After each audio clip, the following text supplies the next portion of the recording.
उत्तम मोहिते खून प्रकरणातील तपासाला गती मिळण्यासाठी आज पोलिसांनी संशयित आरोपींच्या घराची झडती घेतली।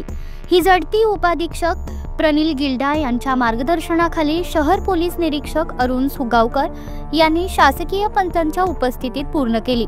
प्रकरणातील संशयित गणेश मोरे, अजय घाटगे, योगेश शिंदे आणि सतीश लोखंडे यांना पोलिसांनी त्यांच्या घरावर नेऊन गुन्ह्यात वापरलेल्या वस्तू व पुरावे शोधण्याची प्रक्रिया केली।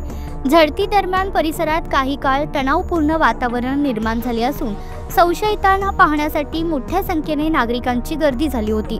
मोहिते यांच्या वाढदिवसानंतर त्यांच्या घरात घुसून धारदार शस्त्राने हल्ला करण्यात आला होता। यात ते गंभीर जखमी झाले व उपचारादरम्यान त्यांचा मृत्यू झाला।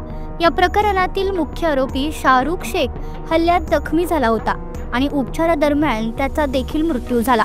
या दुहेरी हत्याकांडात एकूण 8 जणांवर गुन्हा नोंद असून तपास पथक पुरावे संकलित करण्यासाठी पुढील चौकशी करत आहेत।